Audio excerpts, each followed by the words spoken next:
Joining us on the broadcast, we have Colonel J.S. Sodhi, who's a defense expert. We also have with us Major Mohammed Ali Shah, who's a defense expert. Firstly, thank you so much, gentlemen, for joining us on the broadcast. If I can begin by taking my first question from Colonel J.S. Sodhi. Sir, lots of developments that have taken place overnight. We start the bulletin every morning with multiple updates that keep coming in. The latest ones, of course, at this point are suggesting that Zelensky has agreed to talks with Putin. Belarus, of course, is the place where the talks are going to be held. What is it, sir, do you think that can come out of this? Or out of these talks? Do you think that Russia and Ukraine can possibly strike a deal? Firstly, good morning to all of you. This was expected, and this is very much on the normal thinking, because Zelensky had just no option apart from coming to the negotiating table. The sanctions that have been put in place are not new. I'll just take 2-3 minutes to explain a brief background.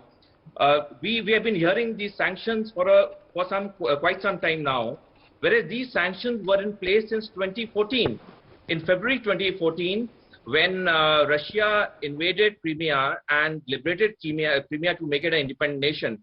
Since then, America, European Union have put sanctions on Russia.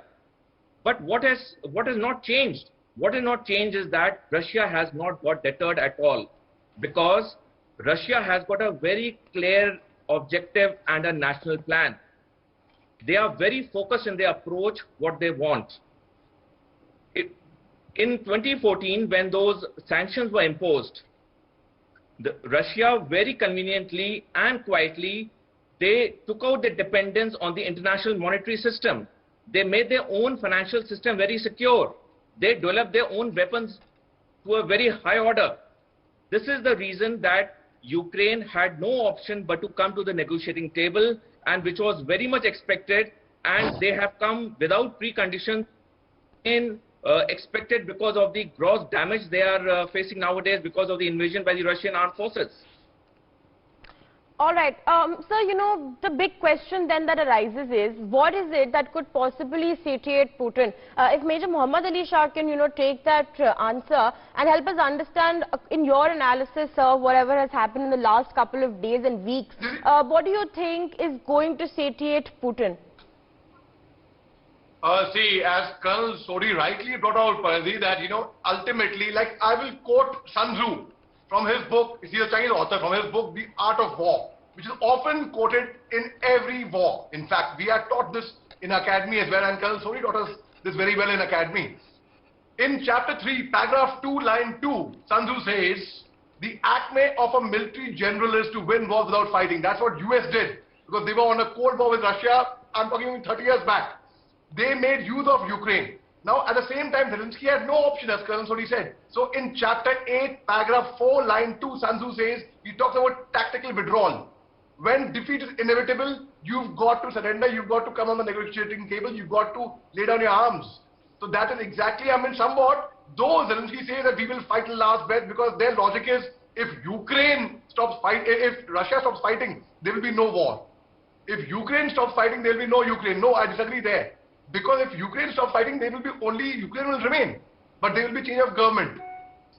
Putin never intended to annex Ukraine or to invade Ukraine. He was very clear. Normally, wars are fought, like in India, if you take examples, 62, 65, 71, 99, wars are fought over land, on natural resources in the Gulf War, over oil. Here there was no natural resources involved, no land involved. Russia only had this demand that should not be a member of NATO, which China actually, I would blame, which US actually, I would blame US.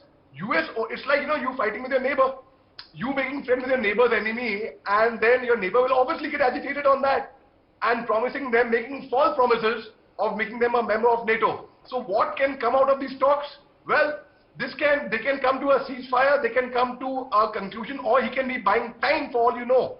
Because knowing by his spirit, he's not going to give up, and I think it's rather foolish. If you go by Sun Tzu's teaching, as I just told you, tactical withdrawal. So it is very, very important, and also incidentally in Chernobyl, which was the highest disaster, which was hit very, very badly by nuclear disaster. He refused to have talks in Minsk, in the capital of Belarus. But at the border, yes, and at the same time he said that there would be no air, nobody, all the air route will be blocked, there will be no movement and such things. Okay, I agree. That is for personal security, to ensure that nothing goes wrong during the talks. Because at the end of the day, they say when you are on a weaker side, you cannot be choosers. You've got to actually accept whatever's coming your way. So these talks, a lot can come out of it. One could be a ceasefire, other could be because knowing again by Zelensky's mind, pardon me, but I find it slightly immature-ish. So if I go by that mindset, who would say, no, I would not surrender, I would not, well, already there is martial law in Ukraine. So all Putin would be desiring right now would be, as long as the change of government takes place, I mean, he would be very, very happy for a ceasefire, and the change of government would be a puppy, a dummy government, which would be anti-US, pro-Russia. All right. What does that then mean? Let's say that, one of the demands that Putin makes is that of a dummy government, of a government that, of course, is supported by Kremlin. J. Sodhi, if you can come in here, Colonel, what do you think that is then going to mean for the people of Ukraine? And what is it going to mean for what they want? Like Major Ali Shah rightly brought out, that to attack someone until and unless he is forced to. Russia since long had been telling Ukraine not to join the NATO, but Ukraine had been tilting towards NATO for a long time. It is something like somebody comes to your doorstep and tries to hit you or does some action which you feel insecure or threatened. One will obviously retaliate back, and that is what exactly Russia has done. Russia had made it very clear since long, and now that Ukraine has agreed to come to the negotiating table without any preconditions, Russia would only want a government which would be installed in Ukraine, which would be pro-Russia, because no one wants a threat at his doorstep.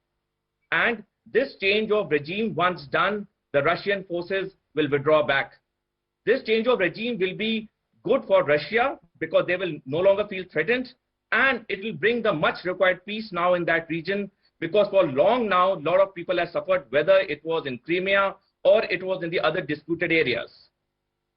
All right. Let's also talk about the UNSC meeting. Major Shah, if I can bring you in here, as far as the UNSC goes, of course, a vote was held on Russia and Ukraine, but nothing could come out of it because Russia, vanquished its veto. So in a situation like that, what is it that a body such as the United Nations can do, keeping in mind that its structure inherently prohibits any sort of resolution to be passed, given that Russia is a permanent member? Pariti, to be very, very honest with you, most of us have a lot of high hopes from UN, and you can do a lot. And UN has been, in fact, doing a lot in countries like Sudan, in Somalia, in Kenya. In fact, towards the African countries, UN has been doing a lot. But here, I'm so disappointed. We all are so disappointed that nothing is going to come out of it. I don't see much. UN is not being able to, and the whole purpose of the UN being established was that there would not be any third world war. That was the sole purpose, and if at all there would ever be a third world war, UN would finish. There would be no more UN left anymore. And now, again, Russia is actually showing signs of threatening US. 26 July 1941, Japan bombarded Pearl Harbor, the largest attack on US. In fact, thereafter, 11 September 2001, Osama bin Laden, he had attacked Pentagon and Twin Tower. God forbid, if Russia takes such a measure, then what? UN is gone. UN cannot do anything. NATO, which is headed by US again, which had made fake and false promises to Ukraine, and Ukraine got very happily carried away. Even now, Ukraine president is taking armed ammunition from NATO. Not getting troops, but getting armed and handing them over to the civilians over there. How immature is that? Pariti, when I was in academy, and Colonel J. Sodhi, I was very lucky to have instructors like Colonel Sodhi, who had trained us about weapon training. There is a lot. Kholna, Jorna, Safai. You need to handle a weapon. And when I was in Jammu Kashmir for 2 years, Pariti, if I'm having a bath, I would hold my weapon and have a bath. If I'm sleeping, I would sleep with my weapon. If I'm eating, my weapon would be a part of my body. And I became so comfortable with the weapon that, it became like an organ, like my hands or my legs. So when I had to use my weapon actually under fire, I could use it with a lot of ease. It is not as simple as giving a weapon to a Rajnikant movie or a Clint Eastwood, where you give a toy to a civilian. Civilian will go and hammer somebody else, his neighbor, next door neighbor. And what is the comparison between a tank and an AK-47? In fact, AK-47 is also Russian technology. AK-47, AK-56, AK-103, 203, which is actually 7.62 caliber, which will be coming in, which is all Russian technology. And so I find UN at the end of the day doing nothing. They would not be able to do anything. At the best, America will say, okay, let's impose sanctions and further sanctions, and ultimately China would be having the last laugh, which is also an adversary of US. So they would be gaining from all that. All right. Sir, of course, there are no boots on the ground as far as, be it the NATO forces, be it the UNSC, be it the European Union, be it the other Western allies that were speaking out, that are still speaking out in support of Ukraine, levying sanctions. The fact is that there are no boots on the ground. So as far as Ukraine is concerned, it has to deal with with the bombardments, with the missiles. It has to deal with all of the threats on its own. So then, where do we see Ukrainians benefiting at all from their alliance with the NATO or their alliance with the European Union so far? Because the only thing that the Western nations have been able to provide are sanctions. And sanctions clearly are not what Zelensky needs right now. Like he said, there is not, a ride is not what he needs. It's ammunitions what he needs. J.S. Sodhi, if you can, take this and just maybe, help us understand what is it that Ukrainians need at this point? Are boots on the ground their top priority? Is that something the Western nations should be providing to them right now? I'll just take 2 minutes to dwell a little on the issue you had about these, sanctions being put by whether the United Nations or by the European Union or America or its allies. Well, all these sanctions are just cosmetic and symbolic. They've had no effect on Russia till now. They have been there in place since 2014, and they will not have an effect on Russia in future also. So these sanctions are totally symbolic. What Ukraine needs now is not weapons, which America has said that they'll be sending them. Like Major Ali rightly brought out, a weapon or a weapon system is not a child's play. A small pistol that we see in an Amitabh Bachchan movie, I mean, he, taking out and firing and killing 2-3 people one after the other.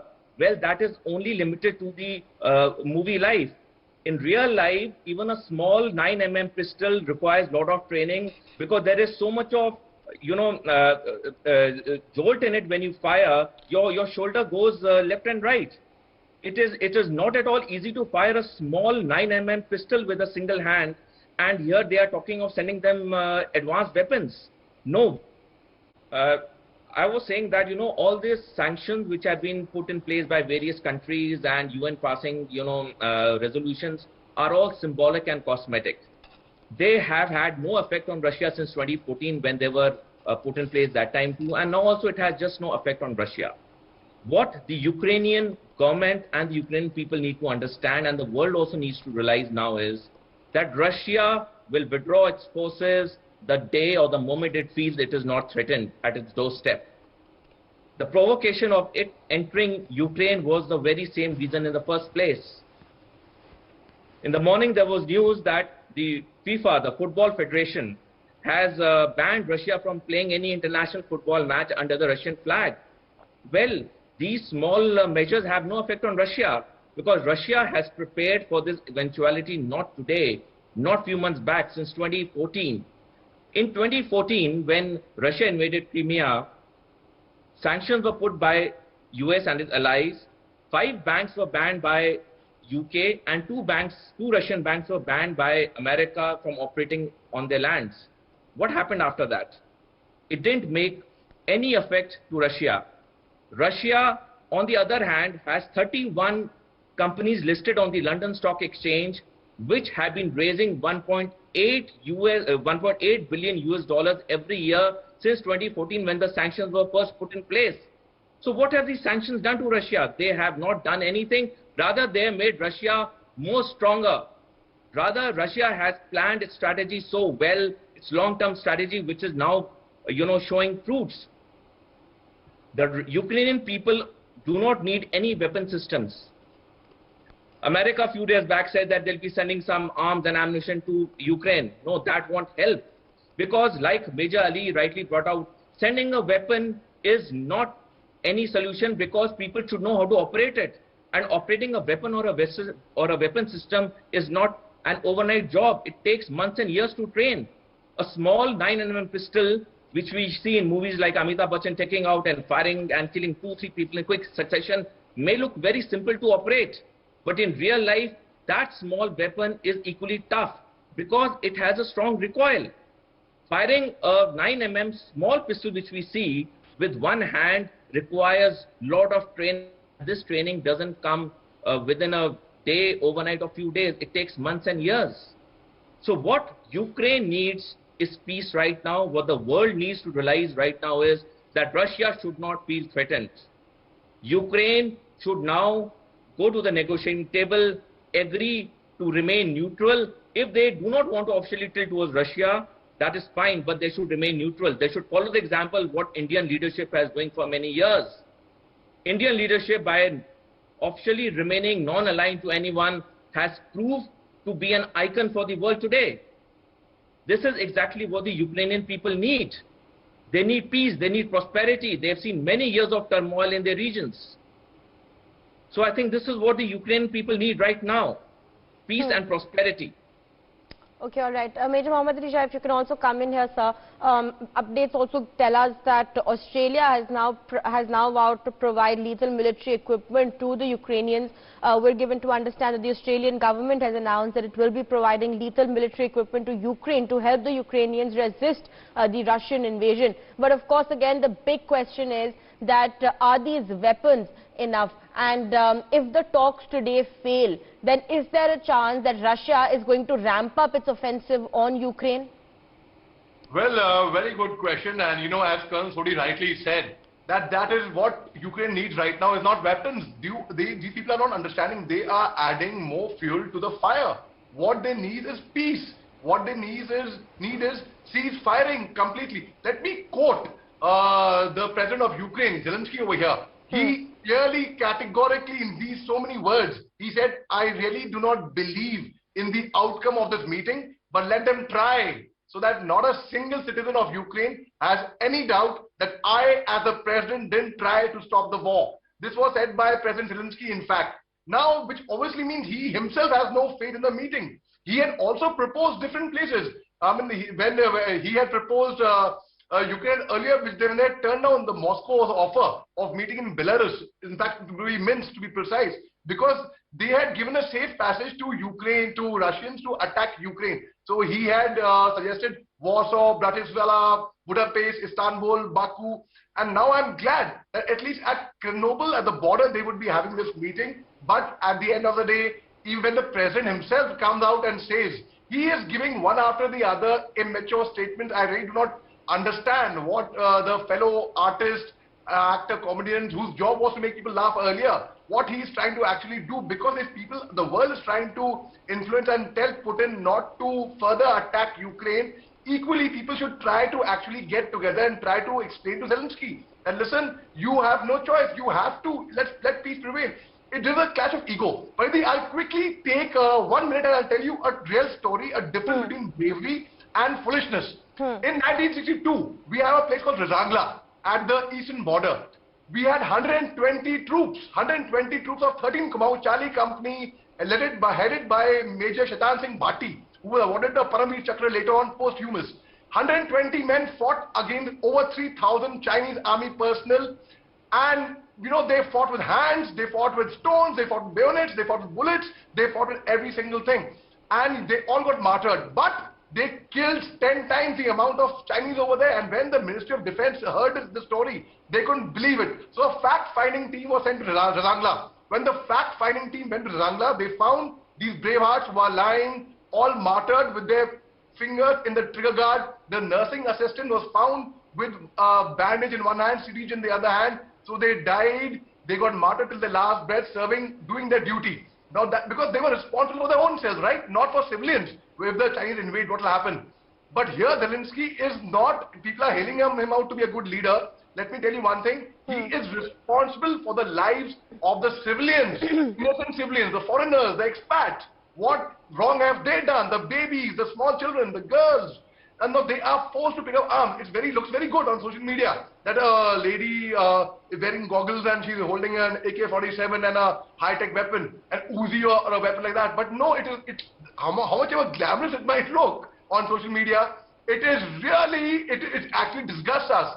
You ask any soldier about who has seen action, he will tell you, he will always propagate, no, war is not the solution. At the end of the war, it's a mother waits for her son, the father waits for his son, a brother waits for his brother, a friend waits for his friend, a sister waits for her brother. It's the politicians who shake hands at the end of the day. Who pays the price of war? The politicians, there will be no difference in their standard of living. Ultimately, it's going to be common people like you and me who are living in Ukraine who will pay the price. And even Russia, for that matter. Ukraine is, making a voucher that we have gunned down, we have killed over 3,500 people, Russians, this, that. Now, also one more thing. Ukraine says we will take Russia to the International Court of Justice on the 4th day. But how will it make a difference? How will it make a difference? You can take, it's all cosmetic, it's all dikhava, it's what happens on paper does not happen on ground. So it is actually, there should be a ceasefire completely on immediate effect, Pariti. All right, the Indian permanent representative to the United Nations Security Council once again reiterating India's stance on peace and an immediate end to the violations that are currently taking place. If I could quickly also rope in Colonel J.S. Sodhi, who's joining us on the broadcast as a defense expert. We also have Major Mohammed Ali Shah, defense expert, who's also joining us on the broadcast. Colonel Sodhi, if I can just take a reaction from you as far as India's stance at the UNSC is concerned. Now, we've seen the United States come out yesterday and say that India should use its power over Russia. India should use its influence over Russia to establish the rules-based international order, in fact, re-establish the rules-based international order. Sir, what are your thoughts as far as, Western nations asking India to take a stand on this is concerned? Well, the Western nations will always ask India to take a stand which favors them. But India, as a matured leader, has done a very correct decision from abstaining from the vote against Russia, because it has always believed in the non-alignment principles, not today, but since many decades, rather since independence.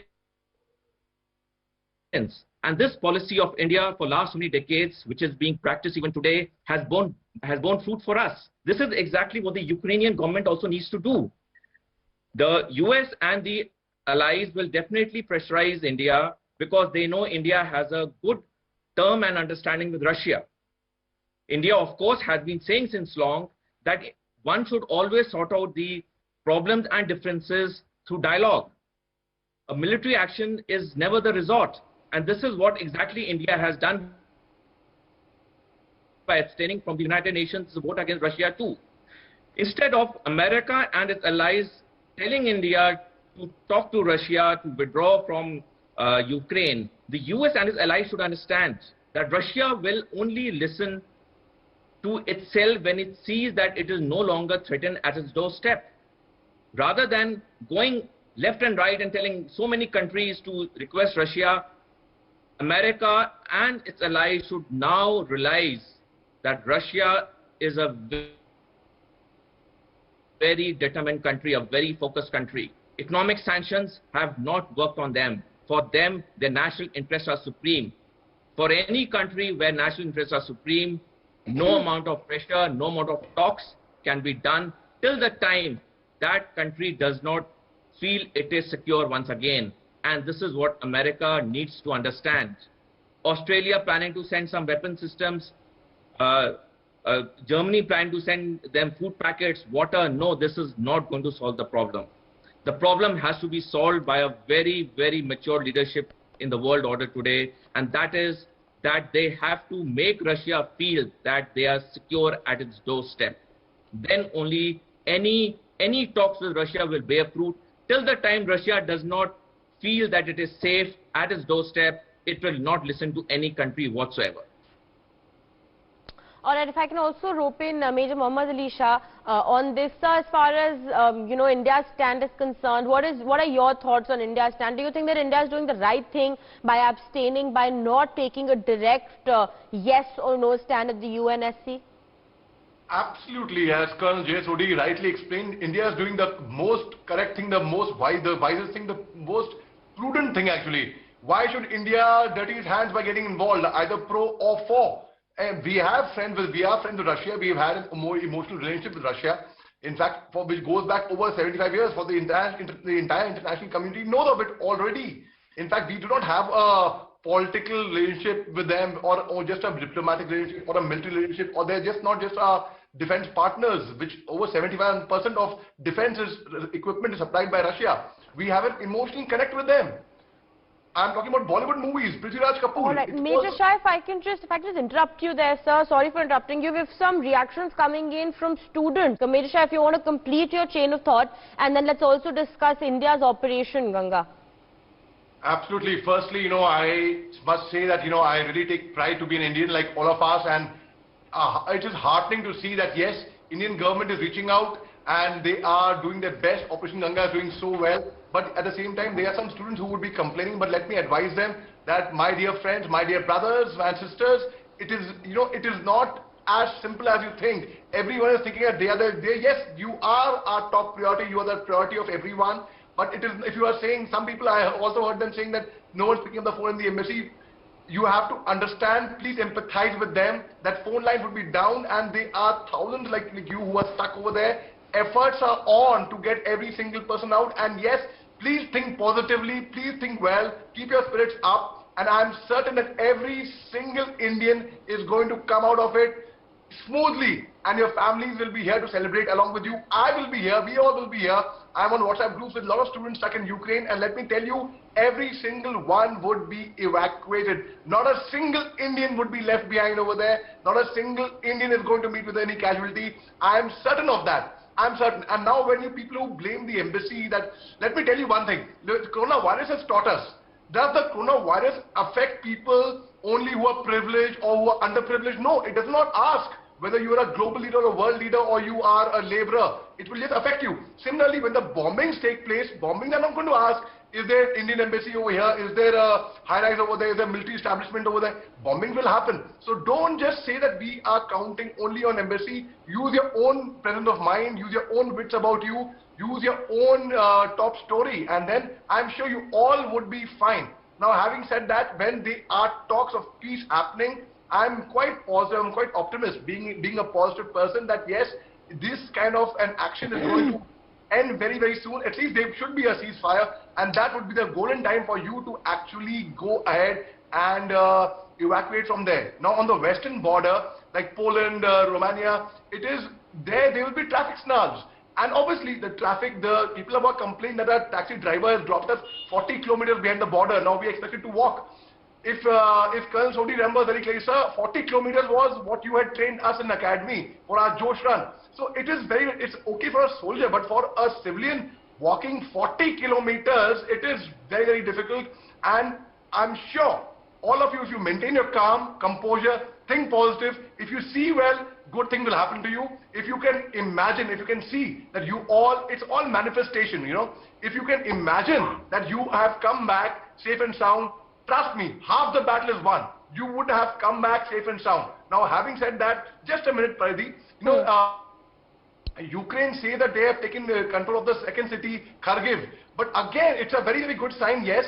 And this should not encourage them further to, shed their hands further with blood. We'll ask what the Ukrainian citizens, normal awam, the janta, what they want. Nobody would want war. They all would want peace. So this kind of stubbornness by both the leaders, Putin and Zelensky, it should come to an end. In fact, the local administrator Oleg Sentsov and the Ukrainian leader, he said that, also one more thing, that the civilians actually surrounded. Russia also did a tactful mistake. They entered Kharkiv with their troops and tanks, and they were outnumbered by locals. So there are videos of local civilians of Ukraine ganging up against the Russian soldiers and beating them up, and and talking to them, and Russian soldiers crying over there. If we see that video, that should not encourage them further that, oh, we are going to win over Russia. No, Because Russia has not even flexed its muscles as yet. If Russia comes, so what Russia can do, I mean, it's unimaginable. Now, Mr. Alexander Lukashenko, the leader of Belarus, he convinced President Zelensky that, you will be safe in our country. That's a different thing altogether. So now when he has come to talks, let's hope and pray that something actually should be coming out of these talks, and our Indian students, everyone would be back home soon, and peace will prevail very, very soon, by the way. All right, and if I can also rope in Colonel J.S. Sodhi, who's still with us on the broadcast, sir. As far as the world leaders go, and we're given to understand there are lots of sanctions that are being put on Russia. We're given to understand that SWIFT banking system is something that Russia is now going to be frozen out of. Do you think that these developments are also putting some sort of heat on Putin, which have then in turn put him on high alert, and he's now said that he's going to be activating his nuclear defenses. He's going to be putting them on standby. Is that something, sir? Do you think that West's actions are something that are at this point turning the heat on Putin, or rather rattling him at all? Before I answer your question, I'll just take 2 minutes and take on from where Major Ali finished. About the immense help that the Indian government is doing for these people Indians stranded in Ukraine. In December 1991, when I got commissioned as an officer in the Indian Army, I joined 267 Engineer Regiment, and my first commanding officer was Brigadier C.S. Vidyasagar. So one day, Brigadier Vidyasagar called me to the office, and we were discussing something about the regiment, and he tells me something which stood me in good state, and which exactly what the Indian government is doing, and we can understand how well appreciable it is. Brigadier Vidyasagar told me in 1992 that anyone who comes to your office, make him sit, listen to him. Even if you can help him or you can't help him fully, the fact that you have made him sit and you have given him a patient hearing will bring a lot of solace in him. Yesterday, the Minister of Civil Aviation, Mr. Scindia, when this aircraft landed with the students from Ukraine, Mr. Scindia entered the aircraft and he welcomed them on behalf of the Indian government. This was such a nice gesture which should leave a very memorable impact, not only on those 240 students who were there in the flight, but for others too. Now coming to the main question of yours regarding the impact of these sanctions. Well, these sanctions are not going to have any impact, because these sanctions have been in place since 2014. Since 2014, 5 banks of Russia have been banned in UK, 2 banks of Russia have been banned in the US from operating. But it has not made any difference whatsoever. Rather, it has strengthened Russia more. Since 2014, Russia has made its dependence on the international monetary system to a bare minimal. In spite of UK banning 5 Russian banks from operating in its country, every year since 2014, $1.8 billion have been raised by Russia on the London Stock Exchange alone. There are 31 companies of Russia listed on the London Stock Exchange. So it is not going to make any difference whatsoever. These are all cosmetic and symbolic gestures which are not going to bear any fruit on Russia's decision to withdraw. In the army, we are taught various operations of war. Among them are defense, attack. One of the important operations of war we are taught is a tactical withdrawal. A tactical withdrawal is done when a person realizes, or a nation or an army realizes that there's no point continue fighting further because we are now fighting against a very superior enemy. This is exactly what the Ukraine leadership needs to do. They have to come to the negotiating table. They have to make Russia feel secure that you are not threatened at your doorstep, and only then will this invasion end. The invasion will not end by the symbolic and cosmetic gestures like the sanctions, or like banning the SWIFT monetary system, or like FIFA banning Russia from playing the football matches under the Russian flag. No, these measures are only symbolic and cosmetic. All right. Major Mohammed Ali Shah, do you want to come in, sir? Do you want to also, answer that question, before we wind up this conversation, because we're running out of time? What is it that Western powers can do to diffuse the situation in Ukraine right now? Don't send them weapons. Advise them correctly. Don't misguide them. Don't misguide someone who's already misguided. Further misguiding them. Don't do that. Don't send them arms. If they do not send them arms, if they can only talk to them, talk peace, then guns are never a solution. In fact, if you see logically again, Israel, Russia, US, they are very big arms manufacturers also. They are very big arms dealers. So who they are, I mean, it is wrong on their part, completely wrong on the leadership as well. Now when we talk about leadership, in fact, Colonel Sodhi rightly said about Jyoti Sandhya coming and talking to the students over there. That reminds me of a small 30-second anecdote in the year 2003 when I was just commissioned. In fact, Colonel Sodhi had trained us, and thereafter I was sent on the border. Our post was 30 meters away from the Pakistani border. Here was our flag and here was Pakistani flag. One of our jawans got wounded, and when he got wounded, he was grievously wounded, like not simply wounded, very seriously wounded. And the commanding officer came over there to see what the condition of the Jawan is. And the word got around that the commanding officer is here. This Jawan, who was grievously wounded, got up, stood on his own feet, stood in attention, saluted the commanding officer and said, "Jai Hind Sahab." Now that was the morale, what happened of leadership. When he saw his commanding officer, the spirits rose up. And that's exactly what's happening over here. When our demoralized students, when they're coming back home, and when our leaders are actually welcoming them, they are there personally to welcome them. You can imagine what message it conveys to our students who are still stuck behind over there. They all would be uplifted in spirits, Paridhi. All right. Thank you so much, Major Mohammed Ali Shah, as well as Colonel J.S. Sodhi, for joining us on the broadcast.